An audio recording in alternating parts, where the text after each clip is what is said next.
अनमोल वचन अखिल भारतीय संत मत सत्संग के संस्थापक और गृहस्थ में आनंद योग के जनक परम संत महात्मा परम पूज्य श्री यशपाल जी महाराज अर्थात परम पूज्य भाई साहब जी द्वारा प्रतिपादित इन अनमोल वचनों का पालन करना अति आवश्यक है। ये वचन हमारी गृहस्थ आध्यात्मिक साधना के लिए मूलभूत सिद्धांत हैं, जो इस प्रकार हैं। हम दुनिया की हर चीज की कीमत आंकते हैं, अपने मानव जीवन की कीमत भी जाने व परमात्मा की प्राप्ति हेतु साधना करें।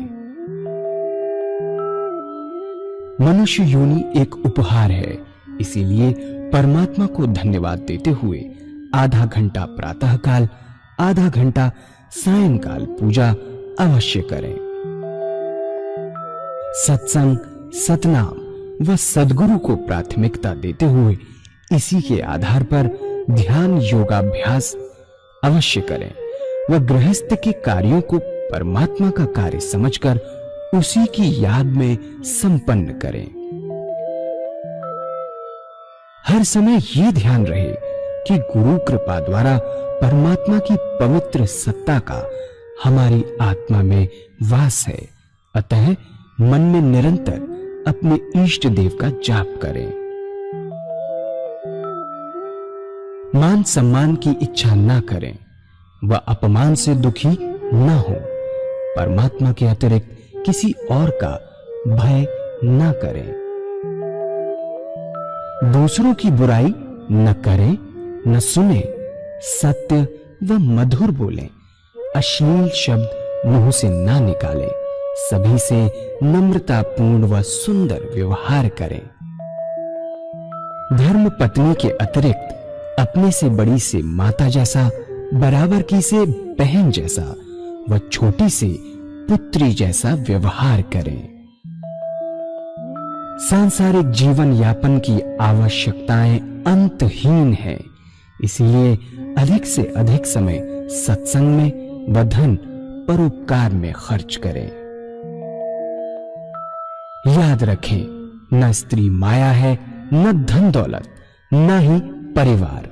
माया वह है जो हृदय को परमात्मा से दूर हटा दे। अतः निरंतर सत्संग और सद्गुरु की शरण में रहने का प्रयास करें। भोजन अपने इष्ट को अर्पण कर प्रसाद रूप में परमात्मा की याद में करें। रात्रि में सोने से पहले अच्छे बुरे कार्यों का आत्मनिरीक्षण कर उसका समुचित पश्चाताप करते हुए ध्यान करें व प्रभु की गहरी याद में ही विश्राम करें। परमात्मा तू ही है, तेरी इच्छा पूर्ण हो।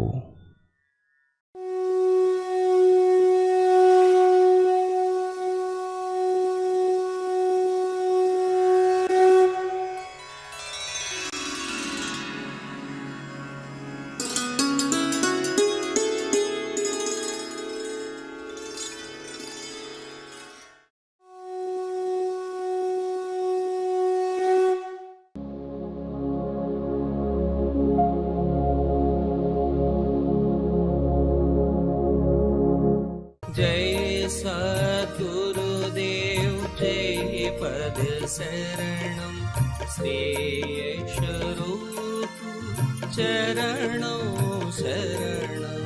जय सद्गुरुदेव जय पद शरणं श्री यशरूप चरणों शरणं। अब क्या है कि हम 24 घंटे सोच विचार का काम कर रहे हैं, उसको आराम नहीं है, उसको आराम नहीं है। इसलिए हमारी जो प्रवृत्ति है वो पशुवत हो गई है, सारे पशुओं के समान है। अपनी सोचते हैं, अपना खाते हैं, सारी चीजें अपनी करते हैं। उसको भी आराम की जरूरत है। अगर आप सच्चे मनुष्यता के गुण चाहते हैं तो उसके अंदर भी आराम की बहुत जबरदस्त जरूरत है। और आराम करने के लिए आधा घंटा सुबह और आधा घंटा सायंकाल हम आराधना पूजा करते हैं। पूजा का मतलब यह नहीं कि घंटी बजा के बैठ गए, नहीं, वो पूजा नहीं है। घंटी बजाने वाली पूजा नहीं है। उसको एक जगह लगा दीजिए, एक जगह लगा दीजिए, किसी एक मंत्र पे लगा दीजिए, एक मूर्त पे लगा दीजिए, एक मूर्ति पे लगा दीजिए। मन का काम है सोचना विचारना। जब एक जगह लगा के छोड़ देंगे उसको तो ऑटोमेटिक वैक्यूम क्रिएट हो जाएगा। लगेगा कि हम सोच रहे हैं पर सोचते नहीं है, लगता है कि हमारे भगवान हमारे सामने बैठे हुए। तो ये है क्रिया। तो जब मन खाली हो गया वो आत्मा में सिमट जाता है और आनंद वहां से मिलता है।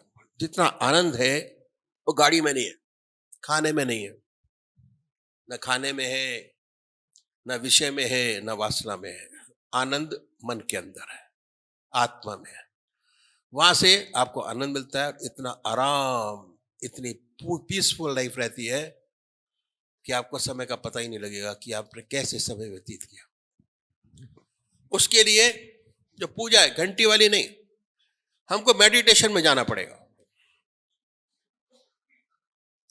और मेडिटेशन का तरीका जो सबसे सिंपलेस्ट तरीका बताया, जिस परमात्मा की मूर्त को आप मानते हैं, नहीं मानते कोई बात नहीं, छोड़ दीजिए। अपनी हस्ती को जानिए। अपनी हस्ती को बैलेंस करने के लिए आधा घंटा सुबह और आधा घंटा सायंकाल आपको रेस्ट देना पड़ेगा।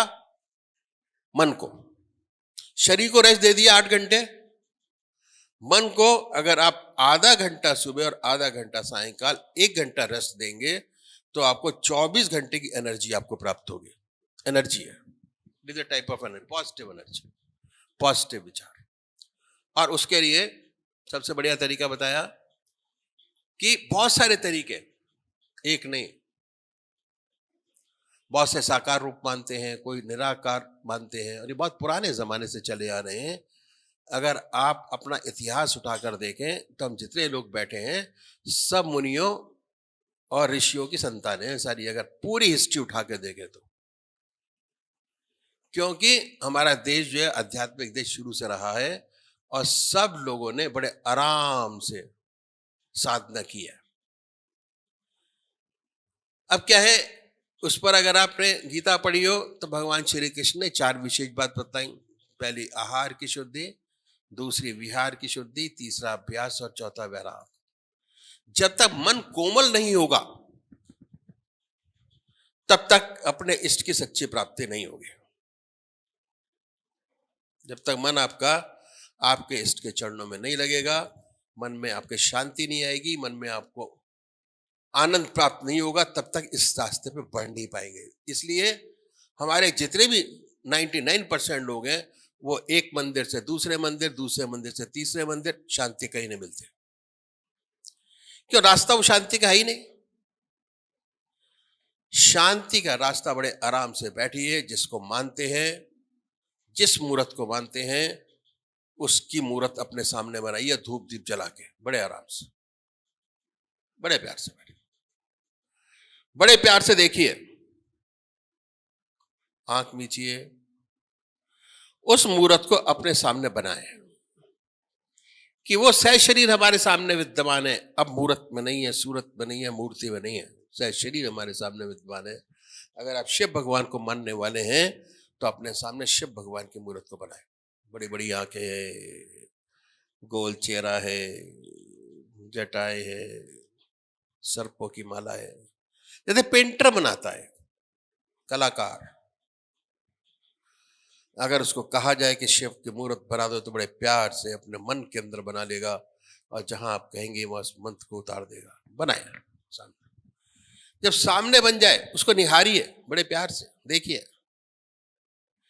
इतने प्यार से कि जब आप ये करते हैं ना कोई दूसरा विचार आए, ना ख्याल, कोई विचार ख्याल नहीं आना चाहिए। उन्हीं को देखिए, उन्हीं के बारे में करिए, उन्हीं का मनन करिए। होता क्या है, जब ये शुरू करेंगे तो ऐसे ऐसे विचार हमारे सामने आएंगे जो हमने जिंदगी में कभी सोचा नहीं होंगे। आते हैं, घनों विचार आते हैं, उन विचारों को दबाएंगे नहीं, हटा देंगे। अभ्यास, भगवान श्री कृष्ण ने अभ्यास पर बहुत भारी जोर दिया। अभ्यास एक तरीका है। हमें चलना नहीं आता था, बोलना नहीं आता था, खाना नहीं आता था। खाना बचपन में अच्छा नहीं लगता था, जबरदस्ती खिलाया गया तो खा रहे हैं, जबरदस्ती चलाया गया तो चल रहे हैं, जबरदस्ती पढ़ाया गया तो अच्छी अच्छी पोजीशन पे बैठे हैं, और चलाया गया लिखाया गया तो बड़ा अच्छा लिख लेते हैं, बुलाया गया तो बोल रहे हैं, नहीं बोल नहीं पाते। ये आइडेंटिफिकेशन हमारे बुजुर्गों ने हमको दिया। आम को आम कहते हैं, आम को पपीता नहीं कहते, क्योंकि आइडेंटिफिकेशन हमारे बुजुर्गों ने हमको दिया। इसी तरीके से ये जो तरीका है हमारे बुजुर्गों ने बताया कि ऐसे अगर पूजा करेंगे, अपने सामने बनाएंगे बड़े आराम से, तो बड़ी सुंदर स्थिति होगी। दूसरे वो भाई हैं जो निराकार भगवान के पास आके जो परमात्मा की मूर्ति को नहीं मानते, वो नाम पकड़े। नाम आजकल बहुत चल रहा है कि नाम जाप करिए, नाम जाप करिए, नाम जाप करिए। कब तक करेंगे? जब तक नाम जाप गहरा नहीं होगा,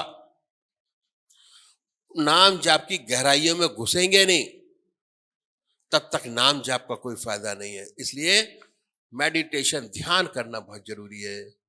अगर आधा घंटा पूजा करते हैं तो 20 मिनट का ध्यान कीजिए, और जब ध्यान अच्छा लग जाए, शुरू शुरू में दिक्कत आएगी मगर बहुत सुंदर स्थिति होगी। जब ध्यान लगना शुरू होगा तो उसके बाद जो भी आप धर्म के काम करेंगे उसका आपको लाभ मिलेगा। और अगर नाम जाप या ध्यान आपका शुरू नहीं होता, तब तक और चीजों का विशेष लाभ नहीं है। बड़े प्यार से ओम, बड़े प्यार से ओम, दिल की हर धड़कन पर ओम ओम महसूस कीजिए कि वाइब्रेट करता है, उसकी वाइब्रेशंस को महसूस करें। अल्लाह, वाहेगुरु, बड़े प्यार से वाइब्रेशन को महसूस कीजिए। धीरे धीरे उसके अंदर आपको आनंद आना शुरू होगा, और इतना अच्छा आनंद आएगा कि आप रह रह के आपका मन करेगा कि फिर दोबारा वही स्थिति हो। जब तक आपको उसका आनंद नहीं मिलेगा, तब तक आपके साथ दिक्कत है। जिस चीज के अंदर आपके मन को आनंद आना शुरू होता है, वो चीज अपने आप अच्छी लगनी शुरू हो जाती है। और अच्छी कब लगती है? हमारी आत्मा को अच्छी लगती है। वो चीज अच्छी हो या ना हो, वो उस पर डिपेंड करता है। मगर मन शांत होता है, एनर्जी मिलती है, ऐसे ऐसे काम पूरे होते हैं जो जिंदगी में कभी पूरे ना हुए हों।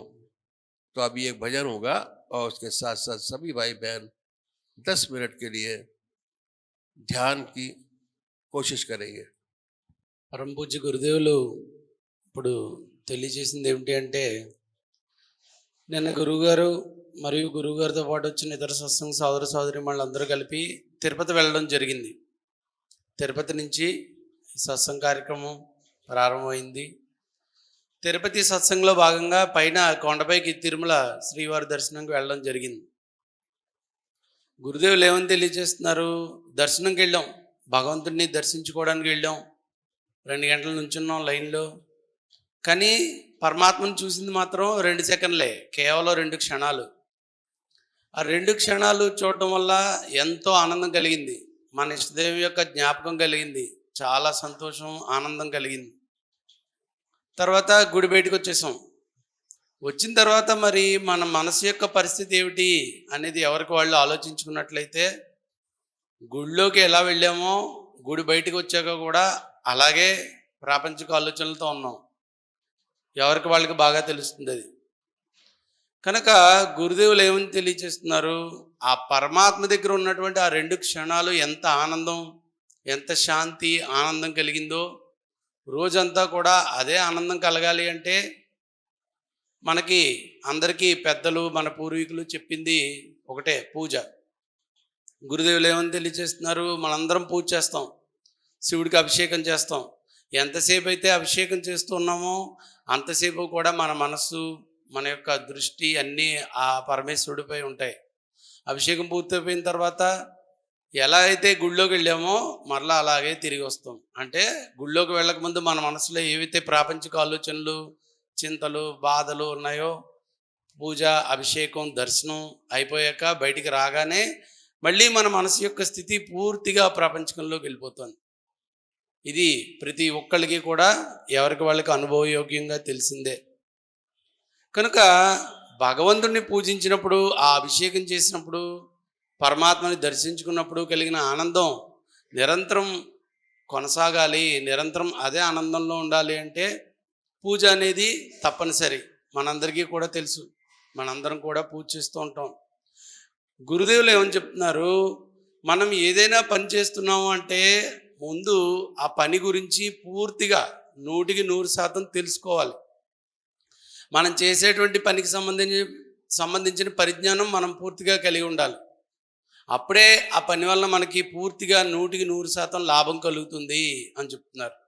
మనం ఏ పనైనా కానివ్వండి, మీ ప్రాపంచికం తాలూకా పనైనా కానివ్వండి, చదువు కానీ, ఉద్యోగం కానీ, వ్యవసాయం కానీ, వ్యాపారం కానీ, దాని గురించి మీకు పూర్తిగా 100% పరిజ్ఞానం ఉందనుకోండి, బాగా తెలుసు అనుకోండి, దానివల్ల మీకు లాభాలు ఎక్కువ వస్తాయి.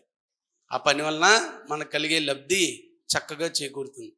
లేదు అంటే సమయం వృధా అవుతుంది, ఆ పని వలన జరిగే ఫలితం కూడా ఏమీ ఉండదు అని చెప్తున్నారు గురుదేవులు. ముందు మన గురించి మనం తెలుసుకోవాలి. మనం చేసే పూజ, అభ్యాసం, ధ్యానం ఏదైనా కానివ్వండి, లేదా మనం జీవించే విధానం దేని గురించి అయినా సరే ముందు బాగుగా చక్కగా తెలుసుకుని ఆచరించండి. ఏ విషయాన్నైనా తెలుసుకున్న తర్వాత ఆచరించినట్లయితే దాని యొక్క ఫలితం వేరే విధంగా ఉంటుంది అని చెప్తూ ఉన్నారు గురుదేవులు. ఉదాహరణకి మన శరీరాన్ని తీసుకోండి. మన కళ్ళ ముందు కనిపించేటువంటి పాంచభౌతిక దేహం, అంటే ఏ శరీరంతో అయితే పూజ చేస్తున్నామో గురుదేవులు ముందు ఆ శరీరం గురించి తెలుసుకోమంటున్నారు. పూజ అవన్నీ తర్వాత. చూడండి, కళ్ళు, ముక్కు, చెవులు, నాలుక పరమాత్మ యొక్క సృష్టి. ఈ శరీరంలో ఏ ఒక్క అంగాన్ని కూడా, అంటే ఈ శరీరంలో ఏ ఒక్క పార్ట్ని కూడా వేరే పార్ట్ తోటి పోలిక లేకుండా నిర్మించాడు పరమాత్మ. కాళ్ళు ఒకలా ఉంటాయి, చేతులు ఒకలా ఉంటాయి, కాళ్ళు ఒకలా ఉంటాయి, ముఖం ఒకలా ఉంటుంది. అదేవిధంగా ఈ శరీరానికి ధరించే బట్టలు కూడా ఉత్తర భారతదేశం ఒకలా ఉంటుంది, దక్షిణ భారతదేశం ఒకలా ఉంటుంది. ఇతరతర పాశ్చాత్య దేశాలు, అమెరికా అటువైపు దేశాలకు వెళ్తే వాళ్ళు జీవించే జీవన విధానం, కట్టుకునే బట్టలు ఇవన్నీ కూడా రకరకాలుగా ఉంటాయని చెప్తున్నారు గురుదేవులు. ఏది కూడా ఒక్కలా ఉండదు. కనుక మన శరీరాన్ని ఇంత వైవిధ్యంగా నిర్మించాడు పరమాత్మ. ఈ శరీరంతో చేసే కర్మలు కూడా అలాగే ఉంటాయి. భగవంతుడు ఎంత ఉన్నతంగా నిర్మించాడు అంటే ఈ శరీరానికి ఎంత చక్కగా పనిచేస్తుందో అంత ఎక్కువ విశ్రాంతి కూడా ఇవ్వాలి అనేటువంటిది నియమించాడు భగవంతుడు. చూడండి, కొన్ని దేశాలైతే 6 నెలలు పగలు 6 నెలలు రాత్రి కింద ఉంటాయని చెప్తున్నారు గురుదేవులు, బాగా లోపలికి వెళ్ళిపోయినట్లయితే. కనుక ఈ శరీరానికి ఎప్పుడైతే మనం ఉదయం నుంచి సాయంత్రం దాకా పనిచేస్తున్నామో సాయంత్రం దానికి విశ్రాంతి అనేది ఇవ్వాలి తప్పనిసరిగా. మీరు భోజనం ఏదైనా తినండి, మీరు తీసుకునేటువంటి ఆహారం ఏదైనా సరే, సాత్విక ఆహారం కావచ్చు, లేదా రాజసిక తామసిక ఆహారం కావచ్చు, ఇంకా సన్యాసులు, ఋషులు, మునులు అయితే ఆకులు, అలవలు, కందమూల ఫలాలు ఏవైనా కానివ్వండి. ఆ ఆహారం తినడం వలన శరీరానికి శక్తి వస్తుంది, కానీ ఆనందం మాత్రం రాదు. నిజమైన ఆనందం, విశ్రాంతి కలగాలి అంటే శరీరానికి విశ్రాంతినివ్వాలి. అంటే ఉదయం 8 గంటలు కష్టపడిన తర్వాత రాత్రి 6 లేదా 8 గంటలు శరీరానికి విశ్రాంతి ఇస్తేనే మరలా మన్నాడు మీకు ఆ శరీరంతో పనిచేసుకోవడానికి కావాల్సిన శక్తి, ఆనందం కలుగుతాయి అని చెప్తున్నారు గురుదేవులు. ఎందువలన 4-5 రోజులు తిండి తినకపోయినా పర్వాలేదు, మనం అందరం చూస్తూ ఉంటాం. 4-5 రోజులు భోజనం లేకపోయినా బ్రతకగలం, కానీ 1-2 రోజులు సరైన నిద్ర లేకపోతే మాత్రం చికాకు, అలసట, శరీరం అంతటా ఏదోలా అయిపోతుంది. అంటే భగవంతుడు దీంట్లోనే అంతా పెట్టాడు. శరీరానికి విశ్రాంతి ఇస్తున్నాం, మర్నాడు ఉదయం లేచి మన ప్రాపంచికం తాలూకా, సంసారం తాలూకా పనులు చేసుకోవడానికి కావాల్సిన శక్తిని పొందుతున్నాం అని అనుకుంటున్నాం. కానీ గురుదేవులు ఏమని చెప్తున్నారు, శరీరానికి విశ్రాంతి ఇచ్చినప్పుడు జరిగేటువంటి ప్రక్రియ ఏమిటి అంటే, ఇందాక కూడా తెలియచేశారు గురుదేవులు, ఏదైనా అభ్యాసాన్ని కానీ, విధానాన్ని కానీ, సాధన కానీ, మీరు అనుకుంటున్నట్లుగా చేస్తున్న ప్రాపంచిక పూజ కానీ ఏదైనా సరే చేసే ముందు దాని గురించి 100కు 100 తెలుసుకోండి. దాని మీద పరిజ్ఞానాన్ని సంపాదించండి, నాలెడ్జ్ తోటి చెయ్యండి, కంప్లీట్ నాలెడ్జ్ తోటి. దానివల్ల మనకి 100% రిజల్ట్ వస్తుంది అని చెప్తున్నారు. ఇప్పుడు మనం శరీరానికి విశ్రాంతి ఇస్తున్నాం అనుకుంటున్నాం, కానీ జరిగేటువంటిది ఏంటి, రాత్రి నిద్రా సమయంలో కాళ్ళు అటు ఇటు తిరగవు, చేతులు అటు ఇటు పనులు చేయవు, కళ్ళు చూడవు, చెవులు వినవు, పూర్తి నిష్క్రియరహితంగా అయిపోతుంది శరీరం. ఆ సమయంలో మనస్సు కూడా విశ్రాంతి తీసుకుంటుంది, కానీ పని చేస్తూనే ఉంటుంది. పగలంతా మీరు ఎక్కడైతే తిరిగారో, ఎవరితో ఏవైతే మాట్లాడారో, ఏమేం పనులు చేశారో, వీటన్నిటి తాలూకా రిజల్ట్ రాత్రి మనస్సు స్వప్న రూపంలో మీకు చూపిస్తూ ఉంటుంది. అందుకే మనకి రాత్రి కళ్ళలో రకరకాలుగా వస్తూ ఉంటాయి. నిన్న మొన్న కలిసిన వాళ్ళని, మనం చేసిన పనులు, మనం తిరిగిన ప్రదేశాలు, ఇవన్నీ కూడా స్వప్నాల రూపంలో మనకు కనబడుతూ ఉంటాయి. దీనికి కారణం ఏమిటి? శరీరం విశ్రాంతి తీసుకుని, అంటే మనం అనుకుంటుండగా నిద్రిస్తున్న సమయంలో మనస్సు దాని పని అది చేసుకుంటూ ఉంటుంది. మీరు అప్పటిదాకా చూసినవి, తిన్నవి, తిరిగినవి, విన్నవి, మాట్లాడినవి అవన్నీ స్వప్నాల రూపంలో మరలా మీకు చూపిస్తూ ఉంటుంది. కానీ గురుదేవులు ఏం చెప్తున్నారు? ఆ మనసుకు కూడా విశ్రాంతి ఇవ్వాలి. ఇందాక చెప్పారు, 2 నిమిషాలు భగవద్ దర్శనం, లేదా ఒక అరగంట లేదా గంట పరమేశ్వరుడికి అభిషేకం. ఆ సమయంలో మీకు ఎంత ఆనందం కలిగిందో అది నిరంతరం రోజులో 24 గంటలు కూడా కలగాలి అంటే ఆ శారీరక పూజతో పాటు మానసిక పూజ కూడా అలవాటు చేసుకోవాలి. ఇప్పుడు చెప్పినట్లుగా ఈ మనస్సు ఏవైతే ప్రపంచాన్ని ఆలోచిస్తుందో ఆ మనసుకి ఆ భగవంతుణ్ణి ధ్యానించడం, పూజించడం, స్మరించడం అలవాటు చేయాలి. మానసిక పూజ, దాన్నే ధ్యానం, అభ్యాసం అని చెప్తూ ఉంటారు. ఈ మనస్సుకి పరమాత్మ నామాన్ని అలవాటు చేసినట్లయితే ఇక శరీరం ఏ పనిలో ఉన్నా సరే మనస్సు భగవత్ చింతన, ధ్యానం చేస్తూ ఉంటుంది. మరి అసలు ఈ మనస్సు, శరీరం అంటే ఏంటి? మన గురించి ముందు మనం పూర్తిగా తెలుసుకుందాం అని చెప్తున్నారు గురుదేవులు. రాత్రి నిద్రించే సమయంలో శరీరం పూర్తి విశ్రాంతిగా ఉంది, మనస్సు తన పని అంటే ఆలోచనలు చేసుకుంటూ పోతుంది. మరి ఈ మనస్సుకి కూడా ఇటువంటి శక్తి ఎక్కడి నుంచి వస్తుంది అంటే ఆత్మ నుంచి వస్తుంది. ఆత్మ అనేటువంటి వస్తువు ఒకటి ఉంది. ఈ ఆత్మే మొత్తం మన శరీరంలో, మానవ జీవితంలో చేసేటువంటి పని అంతా కూడా ఆత్మలోనే నిండి నిమిడీకృతం అయి ఉంది అని చెప్తున్నారు గురుదేవులు. ఆనందం, శాంతి, జ్ఞానం అన్నీ కూడా ఆత్మలోనే ఉన్నాయి. ఒక్కసారి ఈ ఆత్మ గనక ఈ శరీరంలోంచి వెళ్ళిపోయినట్లయితే ఇక ఈ శరీరం ఎందుకు కూడా పనిచేయదు అని చెప్తూ ఉన్నారు.